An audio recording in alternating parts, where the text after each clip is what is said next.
ഭൂമിയിൽ വസിക്കുന്ന മനുഷ്യന് ഉപകാരപ്രദവും ഉപദ്രവകരവുമായ ധാരാളം കാര്യങ്ങളെ അല്ലാഹു സുബ്ഹാനഹു വ തആല ഈ ഭൂമിയിൽ പടച്ചിട്ടുണ്ട്.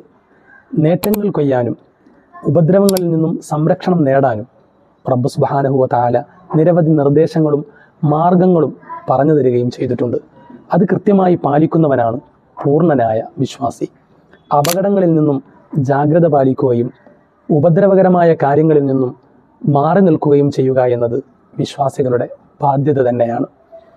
ഭൂഗർഭ താപനില വർദ്ധിച്ചതോടുകൂടി ഇഴജന്തുക്കൾ മാളങ്ങളിൽ നിന്നും ഈർപ്പവും തണുപ്പും തേടി വീടുകളുടെ ഉള്ളിലേക്ക് വരെ എത്തിയിട്ടുള്ള അവസ്ഥയാണ് ഈ വേനൽ നാം കണ്ടുകൊണ്ടിരിക്കുന്നത്.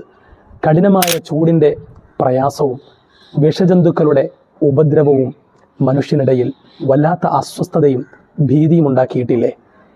പരിശുദ്ധ റസൂൽ സല്ലല്ലാഹു അലൈഹി വസല്ലമ തങ്ങൾ ഇത്തരം ഉപദ്രവകരമായ സാഹചര്യങ്ങളിൽ എങ്ങനെയാണ് മനുഷ്യൻ കാവൽ തേടേണ്ടത് എന്ന് കൃത്യമായി പഠിപ്പിച്ചു തന്നിട്ടുണ്ട്.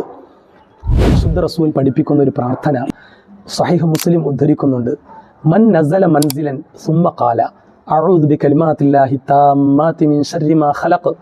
ആരെങ്കിലും യാത്ര ചെയ്ത് ഒരു സ്ഥലത്തിറങ്ങുകയും എന്നിട്ട് അഊദു ബികലിമാത്തില്ലാഹി താമ്മാതി മിൻ ശർരി മാ ഖലഖ്, അല്ലാഹു തആല പടച്ച എല്ലാത്തിൻ്റെയും ഉപദ്രവത്തിൽ നിന്നും അള്ളാഹുവിൻ്റെ സമ്പൂർണമായ വചനങ്ങൾ കൊണ്ട് ഞാൻ കാവലിനെ തേടുന്നു എന്ന് പ്രാർത്ഥിക്കുകയും ചെയ്താൽ ലം യദുറഹു ശൈഉൻ ഹത്താ യർതഹില മിൻ മൻസിലിഹി ദാലിക്, ആ സ്ഥലത്ത് നിന്ന് അവൻ യാത്ര പോകുന്നതുവരെയും ഒന്നും അവൻ ഉപദ്രവകരമായി തീരുകയില്ല.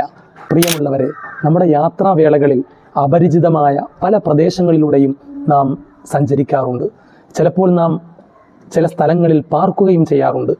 അവിടുത്തെ സാഹചര്യങ്ങൾ നമുക്കറിയുകയില്ല. ഒന്നും നമുക്ക് ഉപദ്രവകരമായി തീരാതിരിക്കാൻ അഊദു ബികലിമാത്തില്ലാഹി താമ്മാതി മിൻ ശർരി മാ ഖലഖ് എന്ന ഈ പ്രാർത്ഥന നാം പതിവാക്കുക.